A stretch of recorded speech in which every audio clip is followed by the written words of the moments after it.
Hello there. So today I'm going to review the VW Up. This is a tiny little car that stole a lot of South Africans' heart. So let's take a spin and see what's the fuss about, and is this worth buying in 2025? Will it be worth it to buy a second-hand VW Up, let's say against a new Picanto or a new Quid? I'm gonna answer that for you today.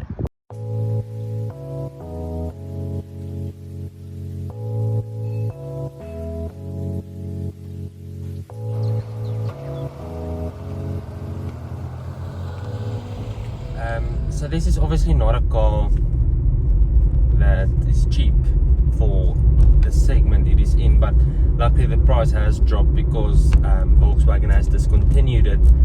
But for a second-hand car, you can get a great price from it. So the direct competitors for this little Up is still today, like let's say Renault Quid, which wasn't, I think, really that popular at the time of the release of this car. And you also get something like a Kia Picanto, which is actually other car I also really liked. Here from the back you can see there's only one cup holder, obviously no USB stuff or air conditioning at the back. You will get that in higher segments and so on. So let's move to the front of the car. This interior is super solid. There is a lot of plastic bits, but nothing to worry about.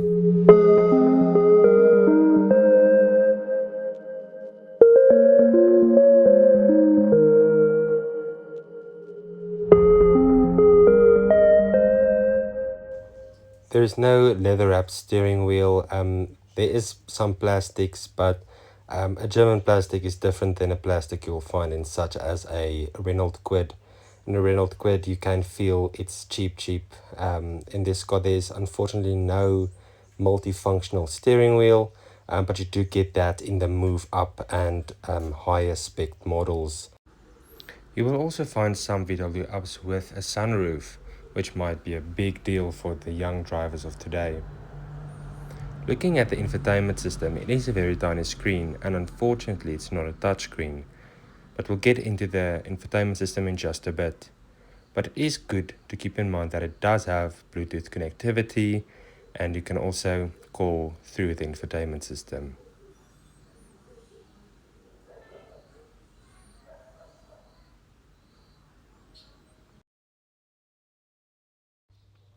Believe it or not, there is absolute no ref counter, which I do find quite a bit absurd. But luckily it's not the end of the world, but you also do get the ref counter in higher up models. Luckily each Up does have air conditioning as standard.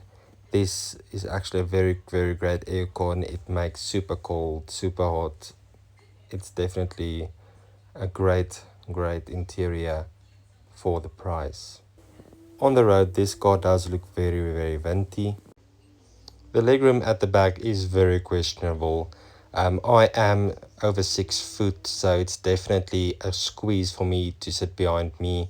I do have the seat all the way back. So in this car you might struggle on like a strong heel and so on. So in the UK and the USA you can get a automatic version. Unfortunately in South Africa we could not have seen that VW Up specification on our roads. We only get a manual 5-speed. So I don't think that will be a deal breaker for some, because I also think that automatic will be a lot more poeperig on the steep hills and so on, whereas a manual you can change the gears yourself at the right moment. You feel like, no, I'm not going to make this hill. Dankie dat jy sê ek kan gaan, is my weer. So okay. So because these VW Ups don't really come with low profile tires, you do see that in the GTI version, but in the models we got in South Africa, which is the Move Up, the Take Up, and also the Beats Up, we shouldn't forget the Cross Up as well, which I think is actually car, you do not get that low profile tires as you would in the GTI, which I think is actually a good thing, because the ride quality, I'd say, is pretty good. It is not super hard on the road.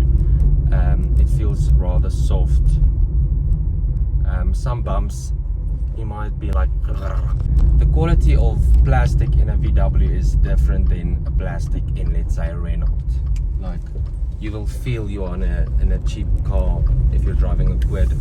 I did drive a quid a while back, and I did feel, it feels like if you're closing the door, it feels like you are throwing, it sounds also like you're throwing an empty Coke bottle on the ground. It feels like it's made out of tin, really. And once again, the German feel, when you just shut the doors and so on, you can hear it's much better quality than something like a Renault Quid. Safety features include electronic stability control, anti-spin regulator, driver and front passenger airbags, hill start assist, ISOFIX child seats anchors on the rear outer seats. So it is now almost middle of January 2025. I did get this car in May of, is it May? No, it was March. I did get this car March of 2024, and there was no problems at all yet. The only thing is I had to replace the battery. Definitely a great car for, like, let's say you are just finished in matric, or you're going to matric and you're looking at your first car. This is definitely a car to just look at. It's so little, it's easy, it's nippy in town. So overtaking might be a bit difficult for some people, but I didn't have any issues with that at all. I must say this, so this is the entry-level VW up, and I must say this sound system is incredible for what it's worth. So this is the entry spec model, and the sound quality is amazing. This is not up with the Beat sound system, so you also get that VW Beats up. What I also saw in other VWs, such as the VW Polo, it does also show you when to change gears, which I also think it's a great little extra if you have this car to learn how to drive. But I don't really use that anymore. Maybe at the beginning I just checked it, but some of it's saying like you have to go from second to third gear, and I think no, this is going to be uphill just like in 1 second, so I'm not going to change gears now. So I won't just use that thing, also just hear the engine when you should change gears and so on. But I do think it will help people who are starting to drive to also see when they can change gears. This 1-litre 3-cylinder naturally aspirated petrol engine delivers 55 kilowatts of power and 95 newton meters of torque. Paired with a 5-speed manual gearbox, it has a top speed of 173 kilometers an hour. While nippy in town, it takes 13.5 seconds to go from 0 to 100. Fuel consumption is excellent, with a claimed 4.6 liters to 100. I even achieved 4.3 to the 100.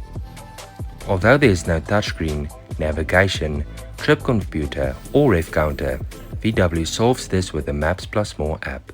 It integrates your smartphone as a full infotainment system with a phone holder and hidden USB port on the dash for charging. The boot offers 251 liters of space with the seats up, expanding to 959 liters with the rear seats folded. The VW Up is a great first car because it's affordable to run with excellent fuel efficiency and low maintenance costs. Its compact size makes it easy to maneuver and park, especially in town. The safety features ensure peace of mind for new drivers, especially the parents. Plus, the smartphone integration with the Maps Plus More app offers a modern touch without overwhelming tech, making it user-friendly for beginners. This is Shift Happens with Rudan. Catch you in the next one. Lekker braai. Goodbye.